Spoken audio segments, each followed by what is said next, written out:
Baik, Assalamualaikum warahmatullahi wabarakatuh. Hari ini kita akan melanjutkan perkuliahan dari materi yang pertama.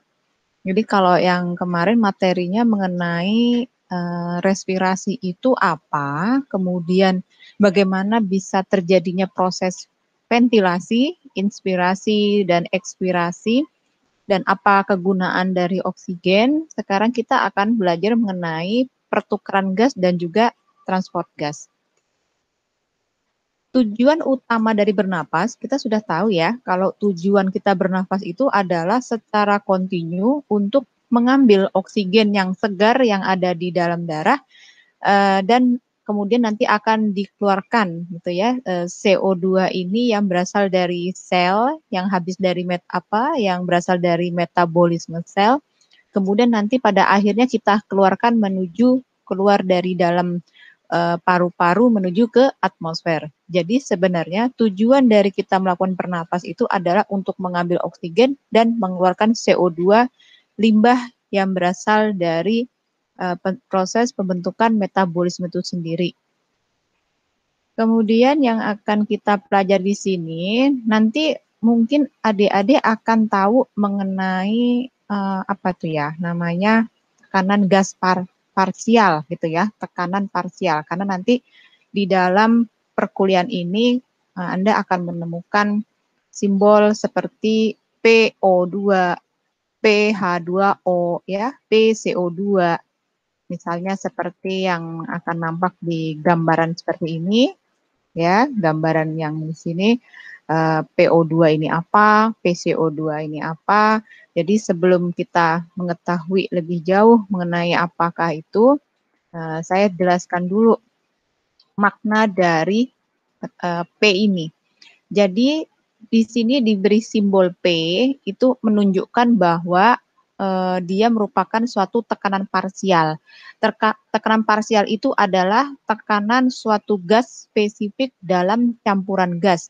Jadi kalau misalnya kemarin ya kita melihat tentang tekanan atmosfer itu adalah 760 mm Hg yang diukur dengan menggunakan barometer, ternyata tekanan atmosfer itu dibentuk oleh beberapa jenis dari berbagai gas gitu ya, tekanan parsial yang bisa kamu lihat yang ada di sini gitu. Di sini didapatkan nanti total itu semua adalah 760 mm Hg. Didapatkan dari mana saja? Dari nilai tekanan parsial nitrogen, tekanan parsial oksigen ya. Terus kemudian juga punyanya AR nih ya, saya lupa arginin apa kalau nggak salah, apa arsenin, lupa nih ya. Kemudian ini juga gas ya, terus kemudian gas air H2O, kemudian punya CO2 dan juga beberapa gas-gas yang lain yang mungkin kita anggap sebagai polutan demikian.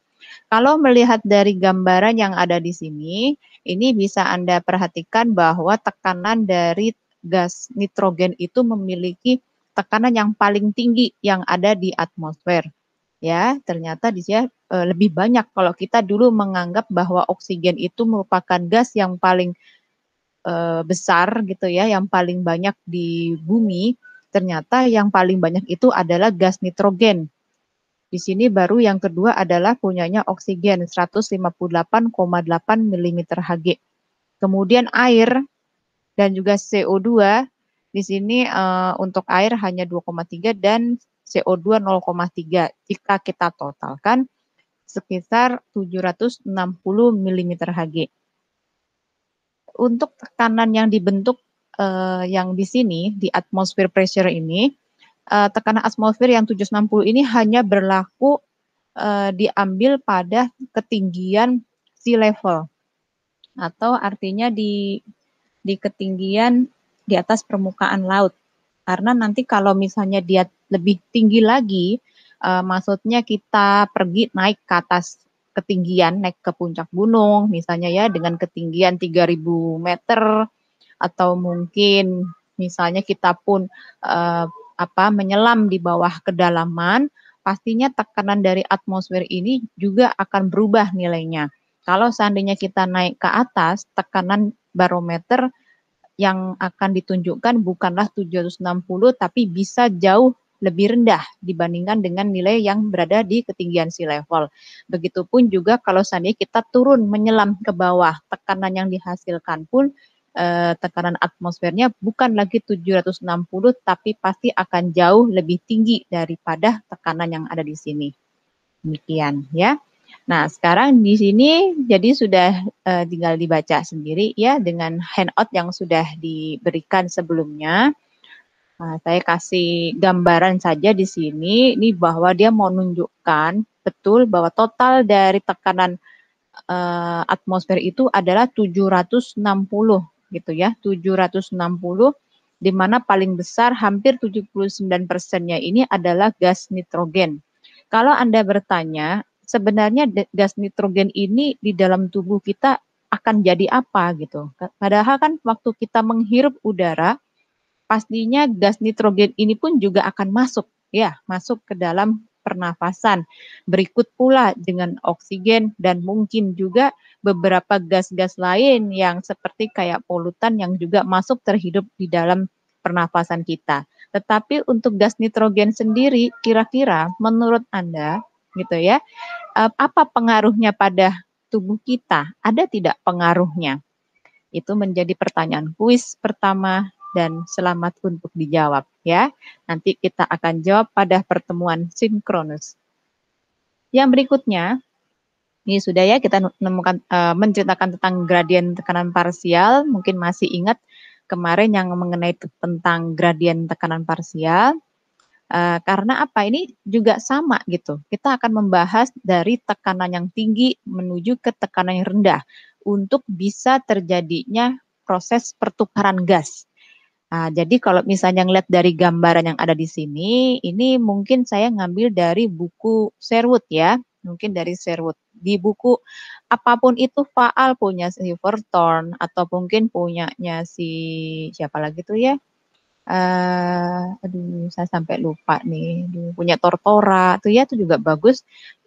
Penyampaian untuk gambarnya pun mungkin tidak jauh berbeda dengan yang ada di depan ini. Tidak perlu saya jelaskan lagi mengenai apa itu respirasi respirasi internal, apa itu respirasi eksternal ya. Jadi di sini saya akan jelaskan dulu mulai dari gambaran yang untuk bagian dari respirasi eksternal. Melihat dari gambaran yang ada di depan ini nanti akan saya besarkan supaya lebih jelas ya ke sini nih gambarnya. Perhatikan dulu gambar yang ditunjukkan pada slide ini, ya Dek ya. Jadi ini ceritanya adalah daerah di atmosfer, gas-gas yang ada di atmosfer ditunjukkan dengan tekanan parsial oksigennya adalah 160, PCO2-nya adalah 0,23, di mana di sini kita menggunakan satuannya adalah milimeter Hg, gitu ya. Ini sudah ada dikatakan di sini. Number R milimeter Hg pressure ya, tekanannya dengan satuan demikian. Lalu kemudian dilihat ini setelah tekanan parsial yang ada di atmosfer, ini bagian dari paru-paru kita. Bagian dari paru-paru, di sini ada oksigen, ada CO2, kemudian ini adalah bagian dari kapiler pulmonal. Jadi ini masuk dalam sirkulasi di pulmonal ya, sirkulasi pulmonal. Sekarang kita perhatikan bagaimana ceritanya terjadinya pertukaran gas yang oksigen bisa masuk ke dalam paru-paru. Pada saat di atmosfer, tekanan oksigen itu adalah 160. Kemudian saat dia melalui sistem saluran pernafasan, dia akan berubah tekanan parsialnya menjadi 100. Gitu ya. Di sini menunjukkan nilai 100. Kemudian perhatikan yang warna hijau, panah hijau ini menunjukkan adanya terjadi proses difusi. Difusi dari yang tekanan yang tinggi, karena di sini oksigennya 100 menuju ke tekanan yang jauh lebih rendah. Mengapa jauh lebih rendah? Perhatikan pada gambar yang sebelahnya yang warnanya di sini arteri gitu ya. Ini bagian dari arteriol lah ya, arteriol yang warnanya di sini biru yang artinya menunjukkan bahwa tekanan parsial pada gas oksigen itu rendah. Ditunjukkan dari PO2-nya adalah 40. Oleh karena itu, saat melalui daerah kapiler, di sini tekanan yang tinggi pada gas oksigen akan nanti terdifusi menuju ke tekanan yang jauh lebih rendah.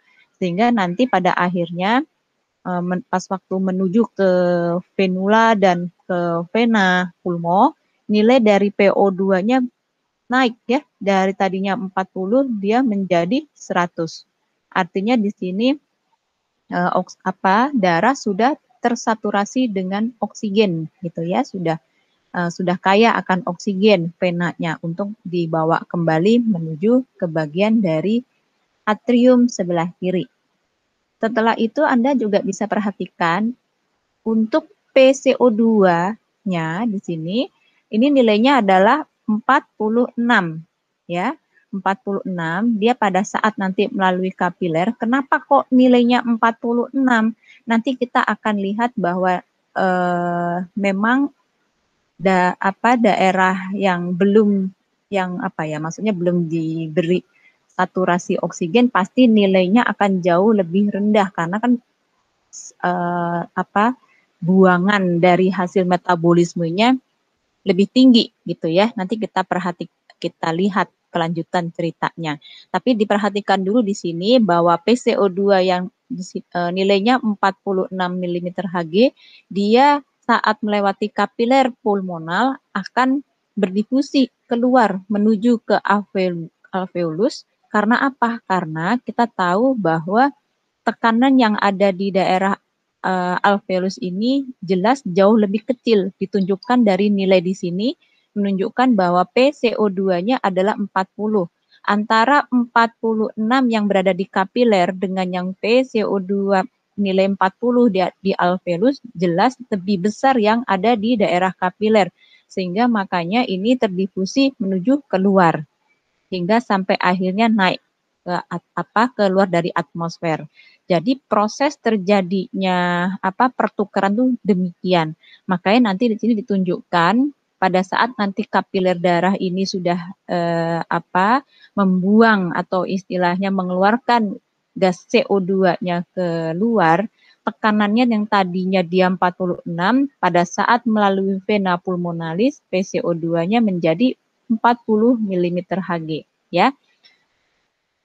Pertanyaan yang kedua, kenapa gitu ya? Kalau Anda lihat pada kotak yang di sini, pada atmosfer udara yang ada di atmosfer, tekanan untuk PO2 oksigennya adalah 160. Tetapi mengapa saat dia memasuki saluran pernafasan hingga sampai menuju ke daerah alveolus atau paru-paru di sinilah ya, tekanan oksigennya dia berubah menjadi 100. Kira-kira kemanakah nilai 60 ini? Jawabannya saya tunggu di pertemuan sinkronus. Menemukan di manakah jawaban ini? Pastinya di buku faal Anda pun juga sudah ada. Di sini pun saya juga sudah memberikan sebenarnya beberapa. Ada nggak ya? Kayaknya tidak saya masukkan ke sini ya. Ya sudah, nggak apa-apa. Berarti memang harus dijawab. Karena itu semua ada di pertanyaan tadi terjawab di dalam buku faal yang Anda miliki. Sekarang kita menuju ke yang bagian lanjutannya nih ya. Jadi dari tadi sini ya, bagian dari sini. Setelah dari vena pulmonalis, dia akan menuju ke bagian dari atrium jantung yang di sebelah kiri. Kemudian nanti akan menuju ke ventricle. Dari ventricle kiri dia akan dipompa menuju ke aorta hingga nanti masuk ke dalam sirkulasi sistemik. Sekarang kita akan membahas mengenai kejadian yang ada di daerah sini ya. Yang terjadi di sini bisa Anda perhatikan, kita tahu tadi PO2 oksigennya itu adalah 100 mm Hg gitu ya, dengan PCO2-nya adalah 40. Saat dia nanti melalui kapiler pembuluh darah, dan nanti ini anggaplah ini adalah selnya, terjadi proses pertukaran lagi gitu ya, di mana PO2 oksigen yang 100 akan menuju ke daerah tekanan oksigen parsialnya yang sangat rendah. Saya bilang rendah kenapa? Karena di sini diukur lah istilahnya demikian, diperkirakan nilai dari PO2-nya adalah kurang dari 40 mm Hg. Makanya terjadi proses difusi secara pasif yang oksigen yang berasal dari sirkulasi sistemik ini ya dari kapiler sistemik menuju ke sel. Mengapa PO2 atau tekanan parsial oksigen di dalam sel ini rendah? Oleh karena oksigen yang sudah oksigen tadi itu ya yang sudah masuk itu pasti nanti akan digunakan dalam proses metabolisme. Jadi misalnya di sini substrat makanan ya, saya seperti kayak glukosa ditambah dengan oksigen, dia akan diubah menjadi ATP sebagai bentukan utamanya yang nanti ATP ini akan digunakan untuk semua proses untuk proses hidup ya pada tubuh tersebut, entah itu untuk kontraksi, entah itu untuk pembentukan sel atau perkembangan sel ya, pompa-pompa dari molekuler seperti itu tuh benar-benar kegunaan ATP ini sangat luas sebenarnya ya.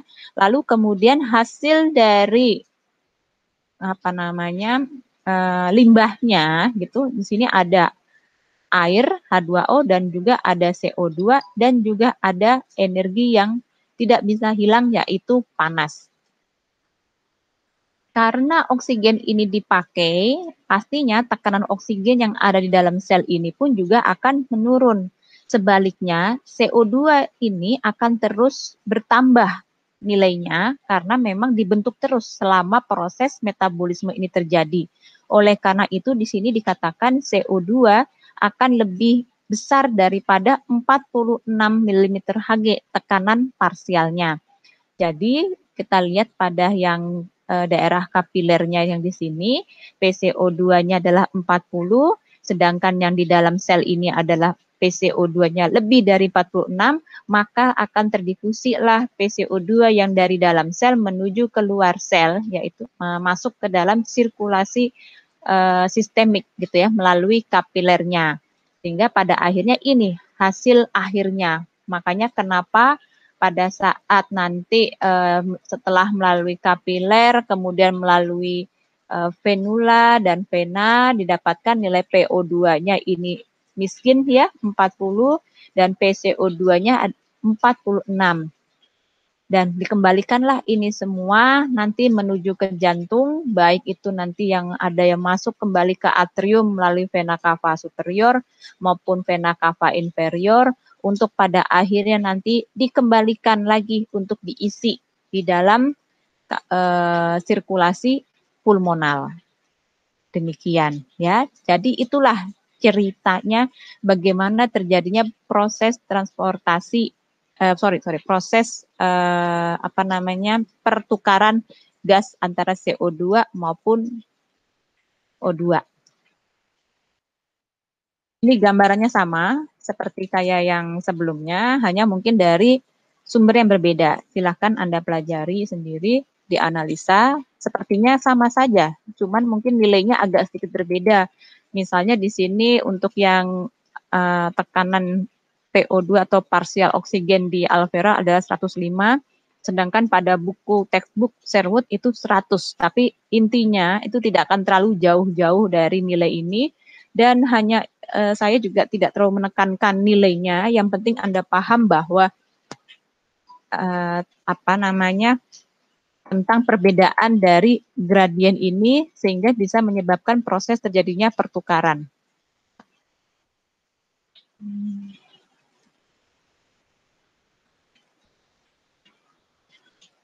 Nah ini ya, jadi ini nanti ternyata ada nih, saya baru ingat nih, hukum Henry. Jadi ini nanti yang bisa membantu Anda untuk menjawab kira-kira pada tubuh manusia tadi yang menghirup banyak sekali gas nitrogen, apakah berpengaruh atau tidak pada tubuh manusia itu sendiri, itu bisa terjawab dari hukum si Henry ini.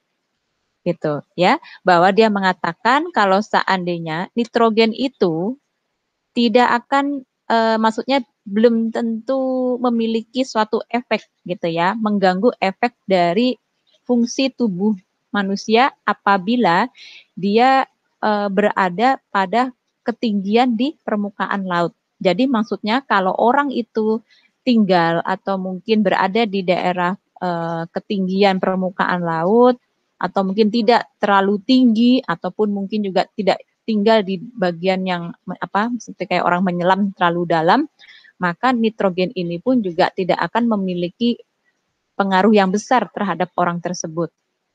Mengapa demikian? Silakan nanti dipelajari mengenai hukum Henry.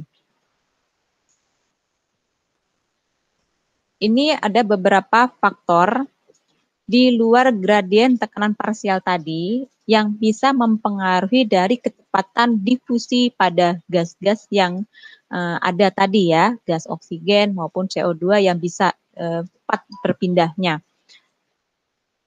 Sudah dimasukkan di dalam tabel ini, bisa Anda baca dan Anda pelajari.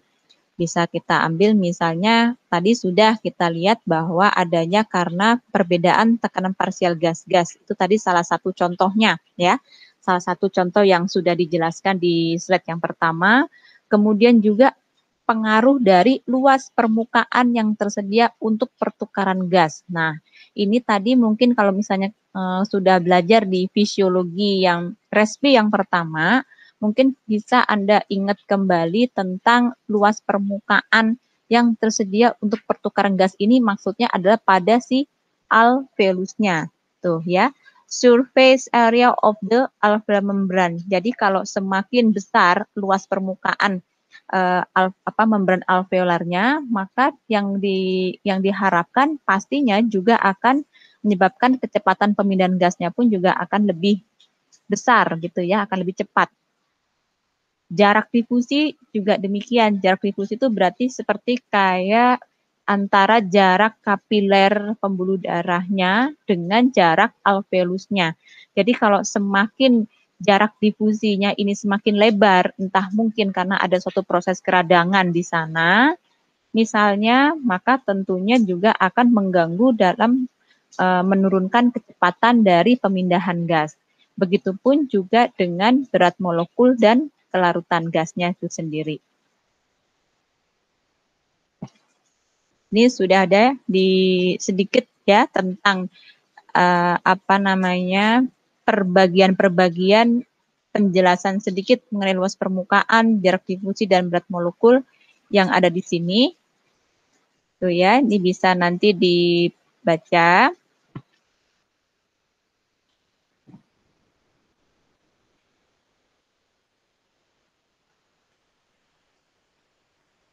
Sekarang kita mempelajari mengenai transport gas, oksigen dan juga CO2. Untuk transport gas, antara oksigen dan CO2 ini bukan dipengaruhi ya, tapi ada caranya maksud saya. Jadi kalau untuk gas oksigen, ini metodenya itu ada dua cara. Jadi cara yang pertama adalah oksigen tersebut larut di dalam plasma, dan yang berikutnya oksigen ini akan berikatan dengan hemoglobin.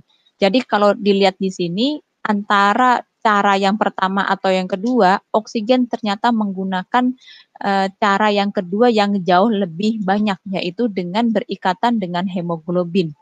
Apakah alasannya oksigen ini lebih banyak menggunakan transportnya dia harus berikatan dengan hemoglobin?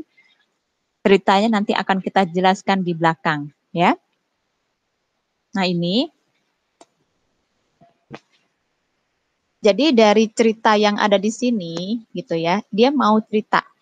Seandainya kalau oksigen itu hanya larut secara fisik, dalam arti oksigen ini larut dalam plasma, dibandingkan dengan yang dia harus berikatan dengan hemoglobin.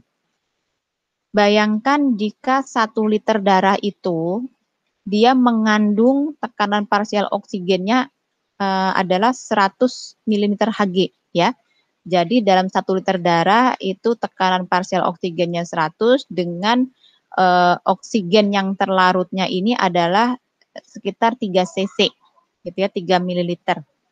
Seandainya kita lihat gitu ya dalam cardiac output kita ya, cardiac output kita itu kan yang keluar itu kan 5 liter ya, 5 liter darah cardiac output, di mana kalau misalnya 5 liter ini kita kalikan dengan 3 gitu, karena kita anggap bahwa 1 liter darah ini mengandung oksigen yang larut itu 3 liter gitu ya, 3 mililiter di sini, maka didapatkan oksigen yang dibawa yang larut itu adalah yang larut itu adalah 15 mililiter oksigen per menit. Tuh ya. Jadi yang dibawa melalui plasma darah itu melalui cardiac output yang memang 5 liter gitu ya, 5 liter darah per menit yang dikeluarkan, maka hanya membawa 15 ml oksigen. Sekarang kita perhatikan, apabila gini ya, ini contohnya sel-sel itu ya, sel-sel yang saat ini, anggaplah kamu saat ini sedang duduk istirahat ya. Berarti kan artinya kita anggap sel-sel ini dalam kondisi istirahat saja, dia sudah menggunakan 250 ml oksigen per menit. Intinya konsumsi oksigen si sel ini 250, padahal kalau seandainya tadi kita hitung dengan menggunakan ini gitu ya, yang oksigen yang larut di dalam plasma atau larut secara fisik ini hanya membawa 15 ml oksigen per menit. Berarti jauh sekali selisihnya gitu kan. Bisa Anda bayangkan kalau seandainya sel ini kekurangan oksigen, tentunya juga pasti bisa menyebabkan suatu patologis ya, suatu kelainan, sudah tidak homeostasis, dan pastinya kalau dibiarkan terus akan berdampak buruk, tidak akan bisa menghasilkan ATP yang memang diperlukan oleh tubuh walaupun dalam kondisi istirahat. Bagaimana seandainya kalau kamu sudah mulai melakukan aktivitas, dalam arti di sini kita anggap melakukan olahraga gitu ya, melakukan olahraga yang berat, maka konsumsi oksigennya pun bisa akan meningkat 25 kali. Jadi bayangin 250 ml ini per menit dikali dengan 25. Berarti kira-kira dibutuhkan segitu banyaknya oksigen yang diperlukan konsumsi pada saat kamu melakukan olahraga. Nah, gitu ya. Jadi kalau seandainya demikian gitu ya, bisa Anda bayangkan bagaimana ceritanya tubuh ini harus gitu ya, harus bisa mensuplai gitu, mensuplai dari kebutuhan konsumsi oksigen yang sebegitu besarnya gitu kan, apabila jika kita hanya mengandalkan dari oksigen yang bentuknya larut di dalam plasma, maka harus ada mekanisme lain untuk mengangkut oksigen ke jaringan. Apakah itu? Ya, ini tadi dengan menggunakan oksigen tadi terikat kepada hemoglobin. Begitu ya. Sekarang kita lanjutkan ke slide yang berikutnya.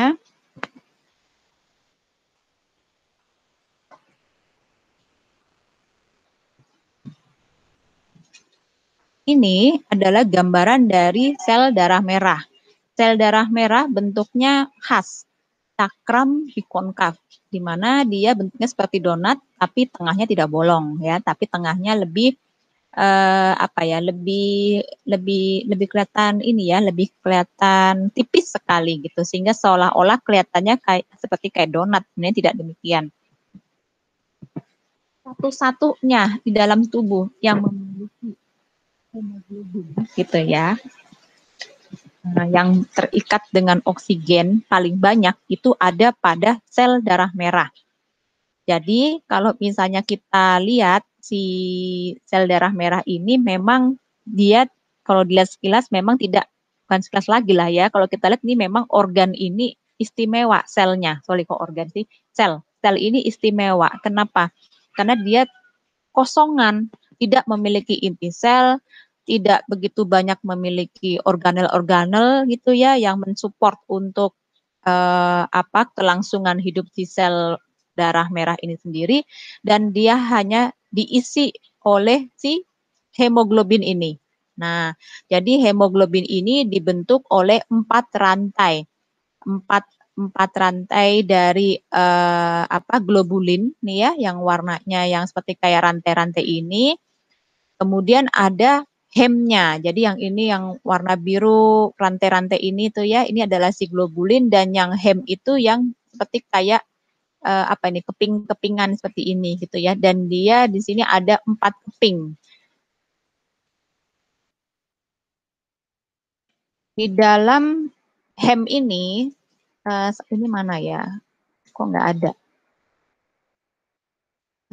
Saya masukkan ya. Baiklah, di dalam hem ini nanti akan terlihat ada besi gitu ya, di mana besi inilah nanti yang akan berikatan dengan oksigen, sehingga bisa kita anggap bahwa satu hem ini bisa mengikat satu oksigen gitulah ya. 1, 2, 3, 4.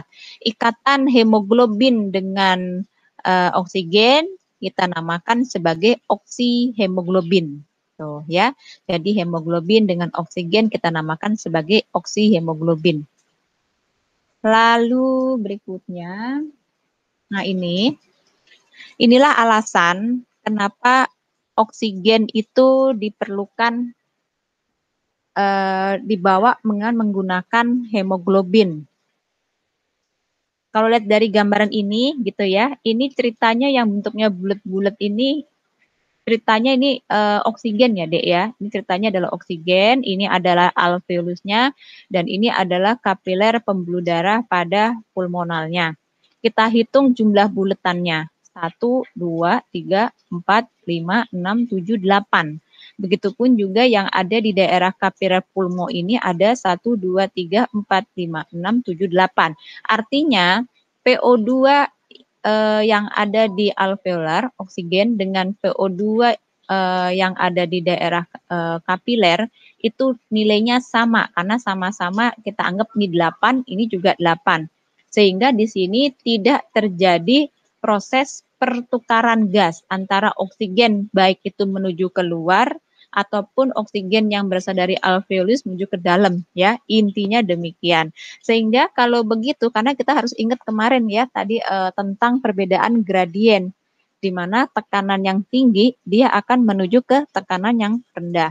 Sekarang kita lihat pada gambaran yang B. Gambaran yang B ini kita lihat untuk oksigennya berapa nih, tekanan oksigennya. Ya, tekanan oksigen parsial ada 1, 2, 3, 4, 5, 6, 7, 8 ya, ada 8. Sedangkan yang ada di sini ini hanya 2, 1, 2 gitu ya. Berarti inilah yang akan menyebabkan oksigen itu berdifusi masuk ke sini. Mengapa demikian? Ini bisa dilihat ya, alveolar PO2-nya jauh lebih besar, betul, karena dia di sini 8, sedangkan yang PO2 yang di darah atau di kapiler itu hanya 2 gitu. Kenapa? Karena yang oksigen tadi yang di sini yang 8 sudah masuk sebagian 1, 2, 3, 4, 5, 6 terikat dengan si hemoglobinnya. Itu ya, Dek ya. Jadi kalau seandainya kondisi seperti ini dipertahankan, gitulah ya, kondisi ini terus dipertahankan, maka akan terjadi proses difusi yang cepat gitu. Karena kan kita tahu sel darah merah ini kan akan terus berputar ya, bersirkulasi cepat. Jadi kalau misalnya kita ambil analog seperti kayak ini penumpangnya gitu, penumpang bis gitu ya, dan ini bisnya. Jadi kalau seandainya bis ini banyak yang kosong gitu kan tempat duduknya, maka kan pasti akan banyak juga yang berpindah menuju ke sini gitu ya, dan akan terus lebih cepat demikian. Sehingga kalau semakin banyak yang tempatnya kosong, maka perpindahannya pun atau perpindahannya ya atau jalannya pun juga akan jauh lebih lancar.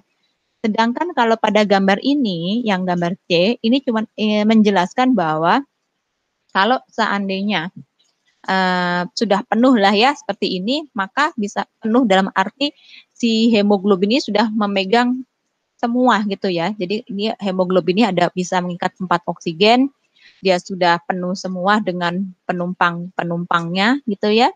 Sedangkan yang di alveolus ini ada 2 penumpang, di sini juga ada 2 penumpang yang tidak terangkut.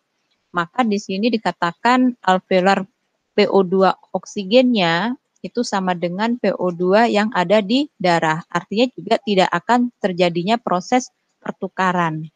Jadi memang penting sekali peran dari si hemoglobin ini. Bayangkan kalau seandainya armadanya gitu ini kurang gitu ya. Kalau armadanya kurang juga tidak terlalu banyak, pasti kondisi untuk proses terjadi difusi pun juga akan terhambat.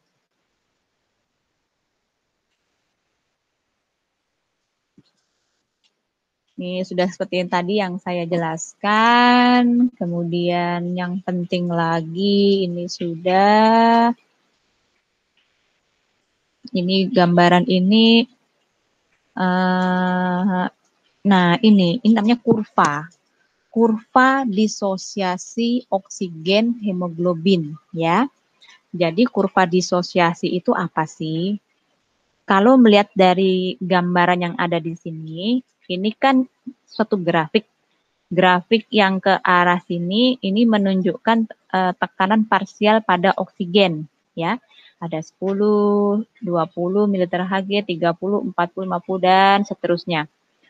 Dan yang naik ke atas ini adalah dari persen saturasi hemoglobin. Mungkin nanti gambarannya ini juga boleh ya. Ini semua gambaran enak bisa digunakan. Saya lebih suka pakai gambaran di sini. Jadi di sini mau nunjukin kalau seandainya kita kan tahu ya PO2 PO2 yang ada di arteri itu kan nilainya 100 ya. 100. Nah, kita ambil tarik garis lurus ke atas, kemudian kita tarik menuju ke bagian dari persen saturasi hemoglobinnya. Di sini nunjukin bahwa persen saturasi dengan hemoglobin nilainya kisaran antara 99 99 sampai mendekati 100 gitu ya. Jadi artinya kalau PO2-nya ini 100 gitu ya, tekanan parsial oksigennya 100, maka persen saturasi dengan hemoglobinnya pun juga mendekati 100. Artinya dia benar-benar sudah terikat gitu ya, berikatan dengan hemoglobin dengan oksigennya ini kuat seperti itu.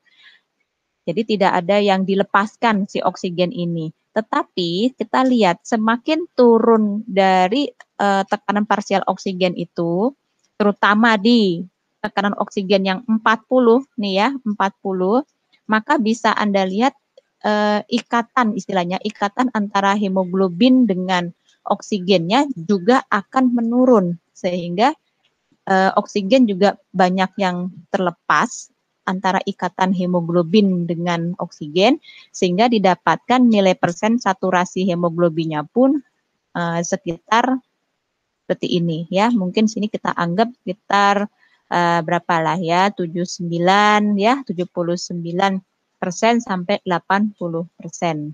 Nah, ini dikatakan deoksigenasi blood in systemic veins.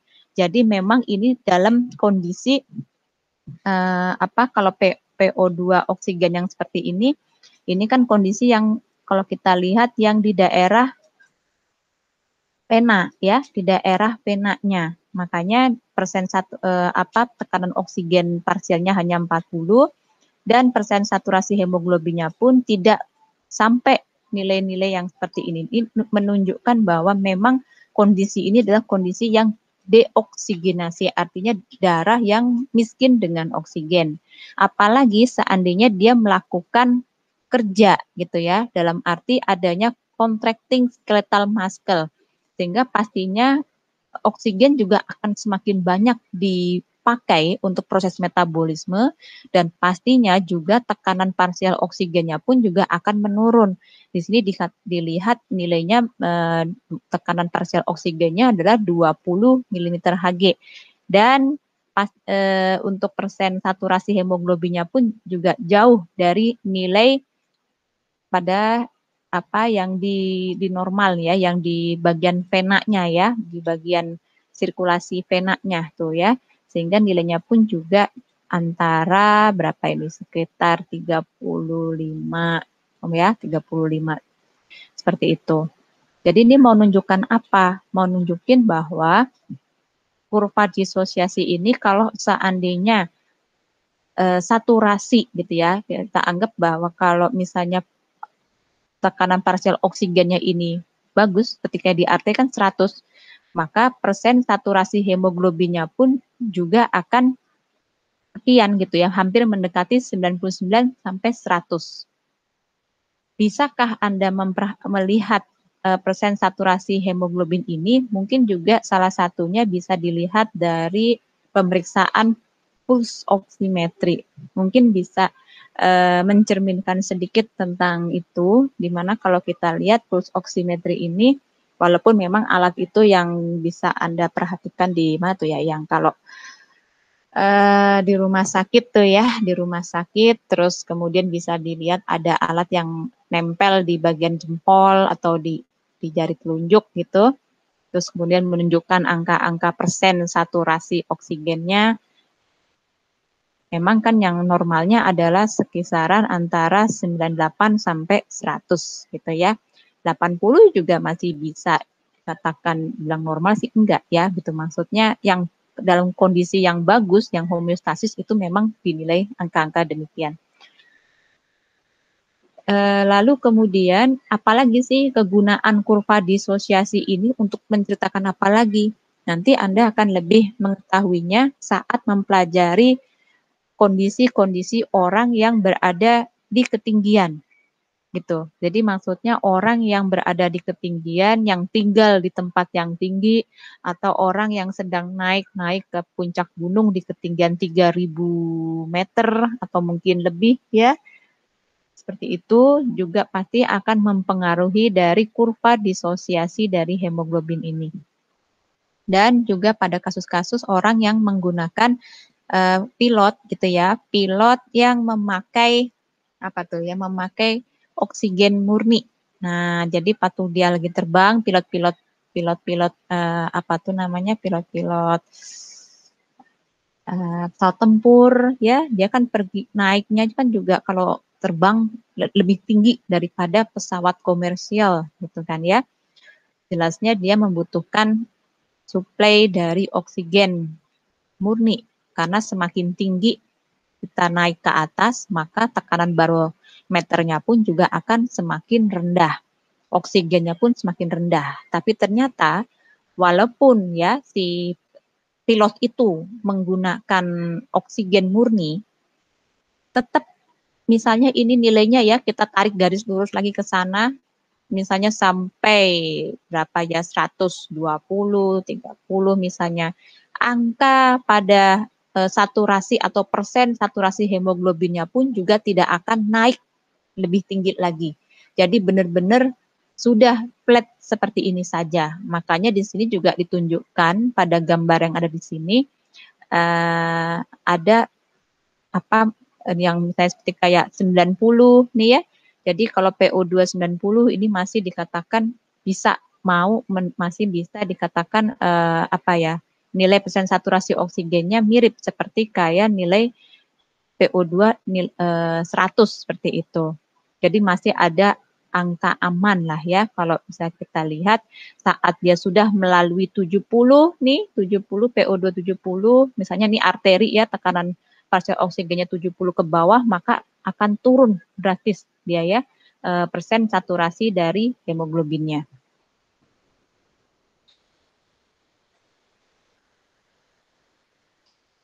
Lalu berikutnya, apalagi sih yang mempengaruhi dari kurva disosiasi oksigen hemoglobin ini? Berikut ya. Selain dari tadi ini sudah kita jelaskan tentang pengaruh dari PO2 darah yang utama, juga ada dari CO2, faktor dari pH atau keasaman, faktor suhu, dan juga faktor dari enzim 2,3 bisfosfoglycerat tuh ya, yang mendorong tuh ya, faktor di tingkat jaringan yang mendorong pelepasan oksigen dari hemoglobin. Kita ambil salah satu contoh yang ada di sini. Nah, contoh yang enak, nah ini ya, kita ngomongin tentang hubungannya antara pH dengan nanti CO2. Ini masih ingat tadi ya kurva disosiasinya gitu ya. Ini kurva disosiasi, kita lihat ini sama seperti yang tadi. Ini adalah menunjukkan tentang tekanan parsial oksigen ada 10, 20, 30, 40 dan seterusnya dengan satuannya milimeter Hg. Terus kemudian yang ke atas ini adalah persen saturasi dari hemoglobin atau mungkin saya katakan ikatannya gitu ya, ikatan antara hemoglobin dengan oksigennya, kekuatannya lah ya, apa begitu enaknya, terserahlah Anda nanti yang lebih bisa mencari ininya, apa tuh yang mudah untuk dipelajari gitu ya, supaya nyangkut minimal demikian diingatan.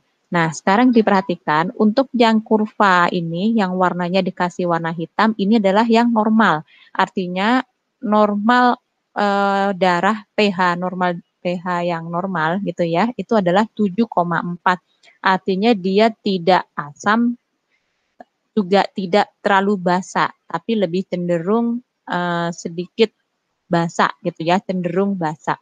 Sedangkan yang warnanya biru ini adalah yang apa namanya yang alkalis ya, karena dia dikatakan high blood pH, jadi artinya dengan pH 7,6, pH-nya 7,6 berarti kan alkalis, dan yang warnanya merah ini dengan pH darah yang asam. Sekarang yang kita perhatikan yang di sini dilihat dari kurvanya gitu ya. Ini kita anggap nilai yang enak itu apa nah ya, nilai 100 dulu lah, kita anggap ini nilai 100.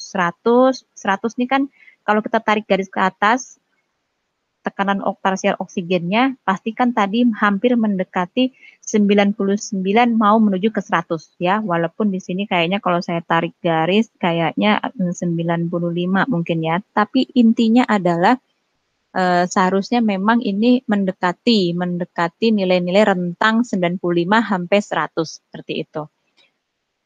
Garis kurva yang warna merah ini dia berada di sebelah, bergeser kurvanya ke sebelah kanan. Artinya apa? Artinya walaupun misalnya ya kita anggap ini sama-sama 100 gitu ya, sama-sama nilainya 100, tapi dia lebih mudah untuk lebih mudah untuk melepaskan ikatan antara oksigen dengan hemoglobinnya. Ditunjukkan dari mana?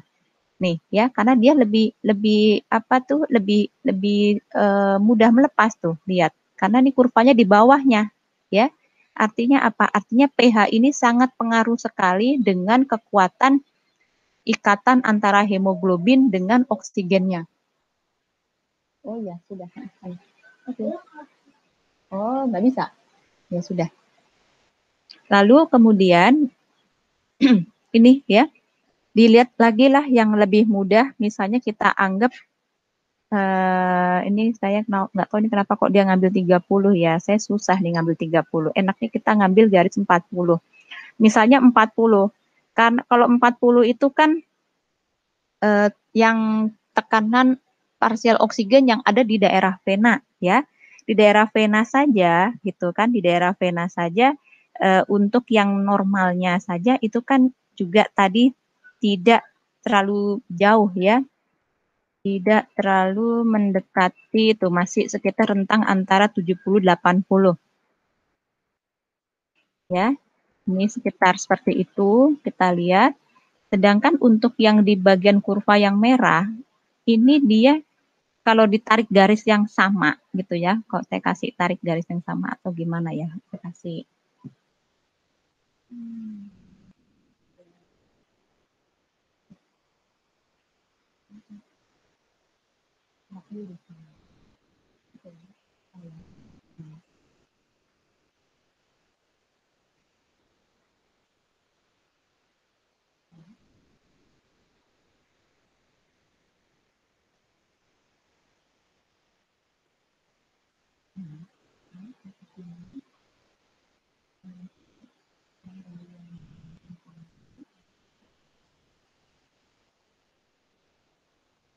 Nah, ini apa yang mau saya tunjukkan?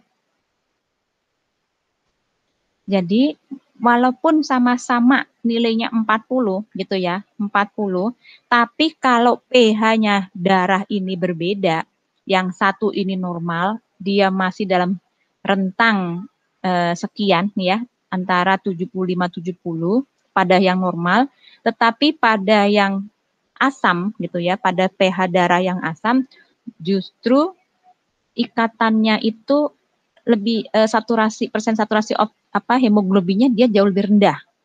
Paham ya? Artinya apa? Artinya memang ini miskin sekali gitu, miskin dengan oksigen, sangat jauh miskin dengan oksigen. Jadi keasaman dari suatu larutan lah ya, larutan pun oksigen itu pasti kita bisa yakin lebih mudah dia untuk dilepas gitu. Artinya berarti kondisinya ini tidak tidak banyak mengandung oksigen gitu lah ya, tidak terlalu banyak mengandung oksigen. Ikatan antara hemoglobin dengan oksigennya pun juga mudah untuk dilepas dibandingkan dengan yang normal. Begitu ya, walaupun ini intinya sama nih, tekanan oksigennya sama nih 40 gitu, tekanan oksigennya sama-sama 40, tetapi persen saturasinya berbeda. Yang satu dia masih rentang-rentang yang cukup baik gitu ya, saya anggap, sedangkan untuk yang pH darah yang lebih asam itu justru persen saturasinya jauh lebih rendah gitu ya. Sekarang kita sudah ya, ini Anda sudah paham seperti ini pun juga mungkin kalau mau tarik garis yang misalnya mau tarik garis dari sini juga, misalnya ini kita anggap 100 ya atau 90 lah ya, karena 90 dengan 1 kan sama nih, mendekati lah ya, misalnya ini aduh, ya oke lah nggak apa-apa ya. Kemudian ini kita tarik garis lurus, menceng. Kemudian ini hilang dah sudah kesaktian saya. Aduh, ini juga menceng. Ya sudah. Tapi intinya mau nunjukin apa sih? Nih. Ya. Misalnya kita juga memberikan atau tekanan parsialnya ini oksigen ini adalah 90 pada dengan darah yang pH-nya normal gitu ya, normal pH darah normal ini adalah sedikit cenderung basah, itu mendekati nilainya antara masih di rentang 95-100 atau di sini kita anggap 90-100 ya. Ini kan memang yang idealnya.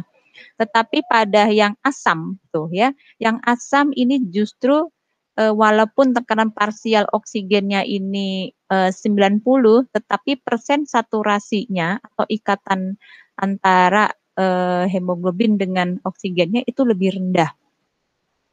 Jadi dampaknya apa ke tubuh? Itu pertanyaannya untuk di kuis ya. Begitupun juga dengan yang di sini. Ini ada hubungannya lagi nih. Ini juga sama, yang warnanya merah ya, ini yang tinggi dengan kadar CO2-nya. Sedangkan yang warna hitam ini yang kondisi normal, sedangkan yang biru ini adalah yang sedikit dengan kadar PCO2. Hubungannya apa? Ini kalau kita ingat tadi ya, kalau semakin produksi CO2 ini semakin tinggi, maka pembentukan dari H plusnya pun kan, ion H plusnya kan juga akan naik, sehingga juga akan menyebabkan pH darah ini menjadi jauh lebih asam. Mana buktinya? Nih, saya kasih contoh rumusannya di sini. Jadi CO2 apabila nanti dia berikatan dengan air dan dibantu dengan suatu enzim namanya adalah enzim karbonik anhidrase, dia akan diubah menjadi asam karbonat ya, asam karbonat. Nanti kemudian asam karbonat ini dia akan diubah atau bukan ya, maksudnya berdisosiasi ya atau pecah menjadi ion hidrogen dan juga ion bikarbonat tuh ya. Jadi H+ dan HCO3.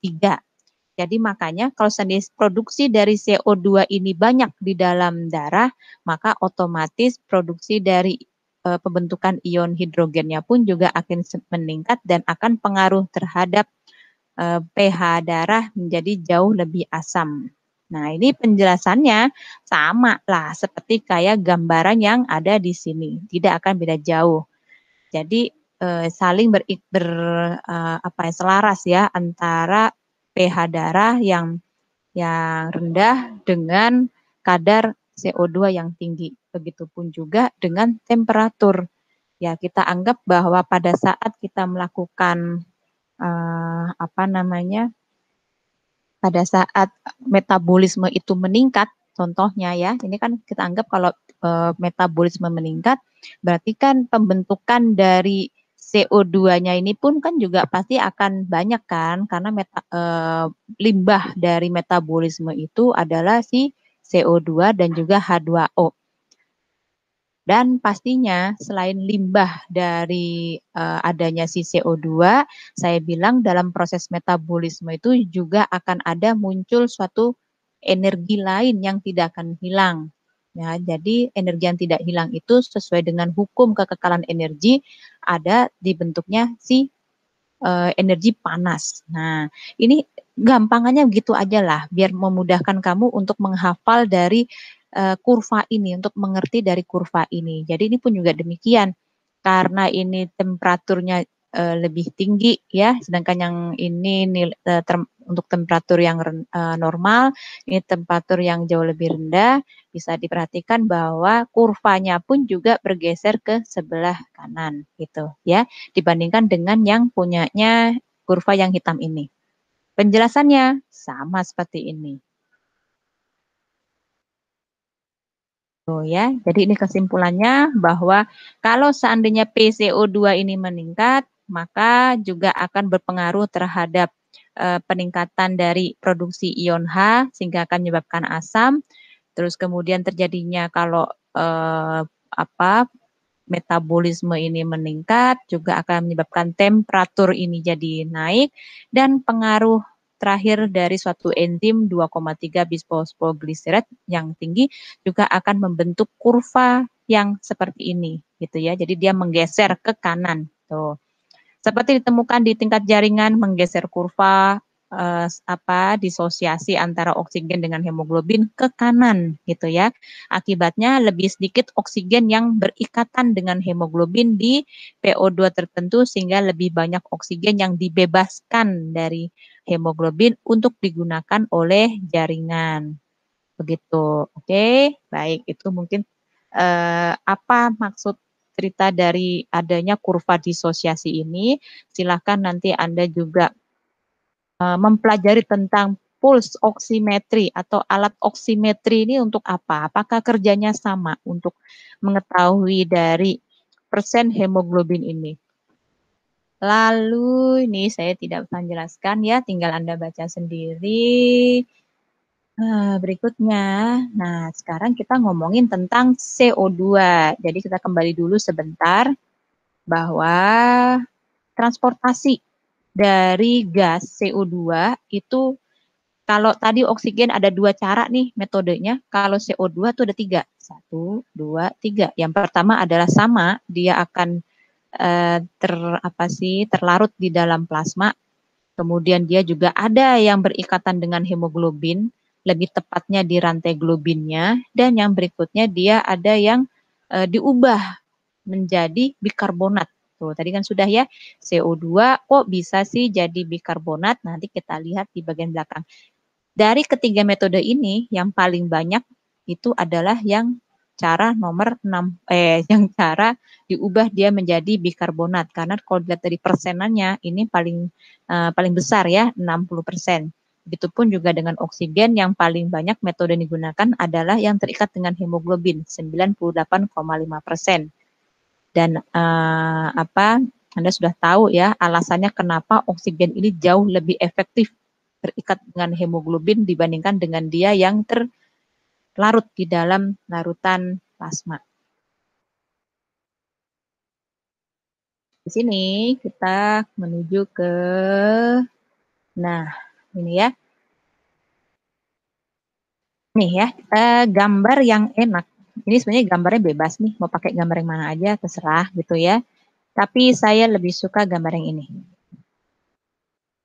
Jadi di sini, ini transport CO2. Kalau misalnya kamu lihat pada gambar yang ini gitu, ini kan saya cerita dari mana dulu ya. Kalau ngelihat dari gambar panahnya, berarti kita mulai dari sini dulu aja ya. Ini ini sel, ceritanya ini sel-sel ya. Jadi diingat di dalam sel itu kan ada proses metabolisme, ya kan? Kemudian proses metabolisme itu dia akan menghasilkan limbahnya yaitu adalah CO2. Dan CO2 ini nanti akan berdifusi secara pasif menuju ke dalam kapiler pembuluh darah. Nih ya, ini kan kapiler yang berisi dengan warna kuning ini adalah plasma darah dan yang warna merah ini adalah si sel darah merahnya. Ya, kenapa bisa terdifusi secara pasif? Karena tekanan parsial CO2 yang ada di dalam sel itu jauh lebih tinggi dibandingkan dengan yang ada di sini gitu ya, di dalam kapiler. Sekarang kita lihat pada saat dia terdifusi, ingat tadi ada 3 cara, 3 metode. Yang pertama adalah CO2 ini larut di dalam plasma, ya, dissolve CO2.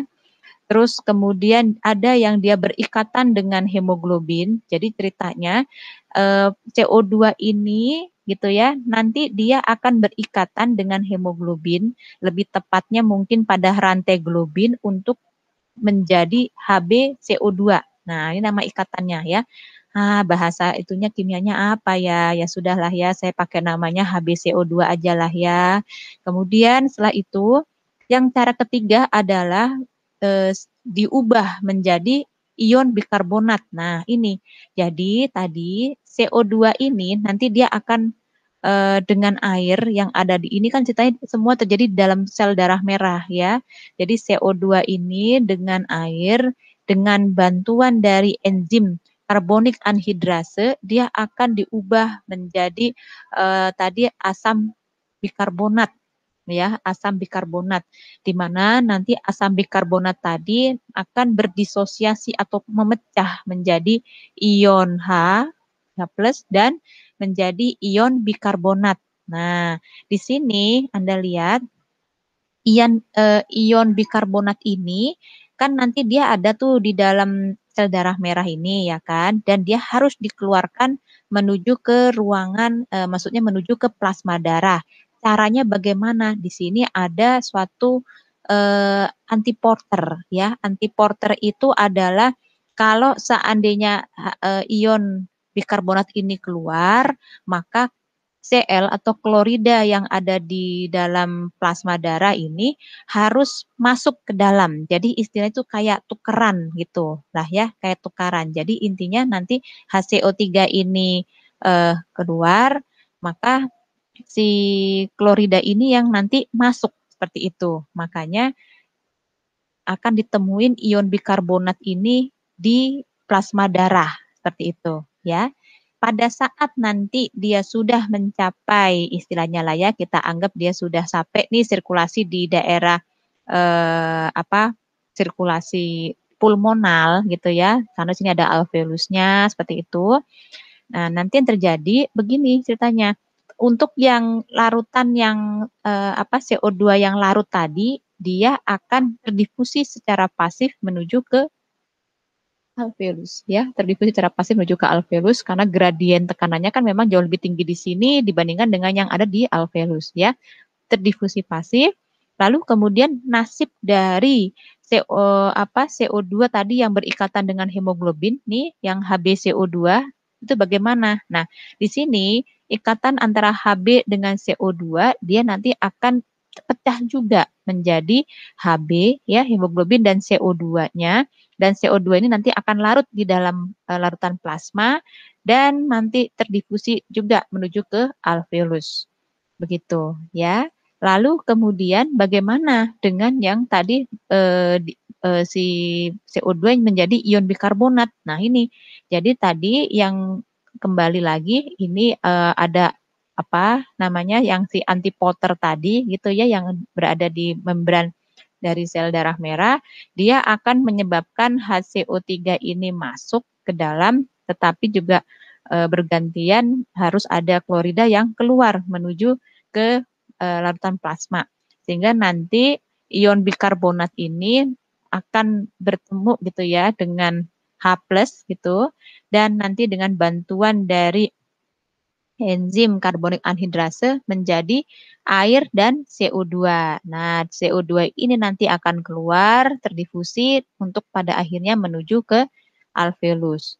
Jadi ini kayaknya saling berhubungan gitu ya. Karena kalau misalnya dilihat di sini tuh ya, ini kan HB ini pun juga akan digunakan untuk berikatan dengan oksigen tuh, untuk ikatan HbO2 tuh kan. Jadi HB yang tadinya istilahnya kalau dari gambaran ini HB yang berikatan dengan hemoglobin yang berikatan dengan CO2 setelah nanti dia lepas gitu ya dengan ikatannya sehingga nanti HB ini bisa berikatan dengan si oksigen untuk membentuk HbO2 ya, seperti itu.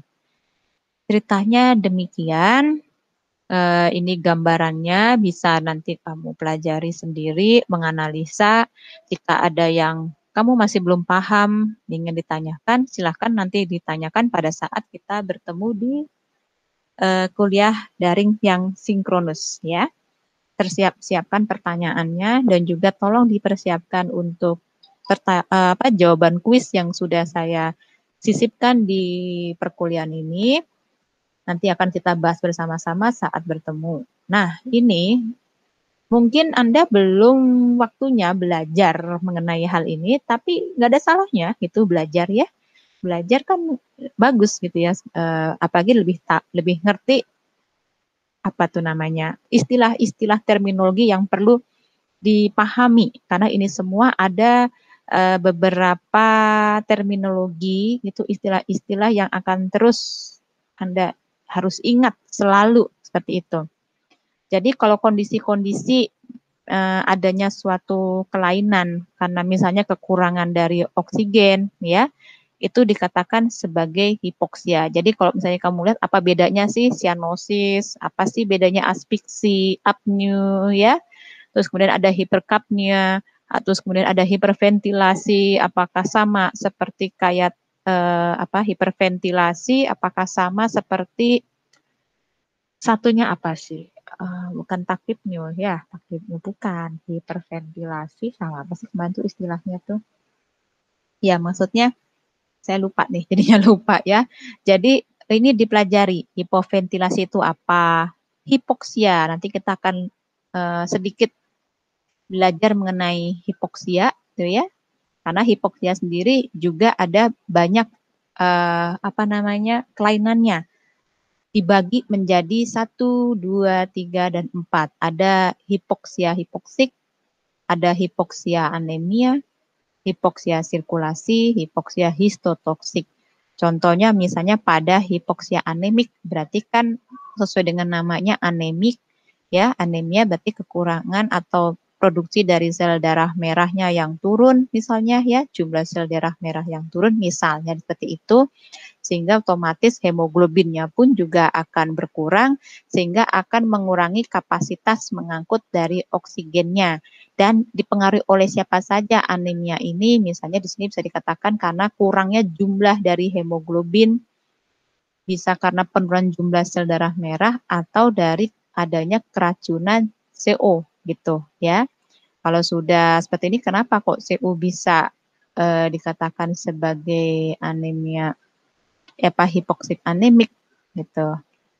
Baik, nanti silakan ini semua dipelajari, dibaca secara mandiri, kemudian nanti akan kita bahas pada pertemuan sinkronus ya. Satu-satu Anda menjabarkan pada saat perkuliahan.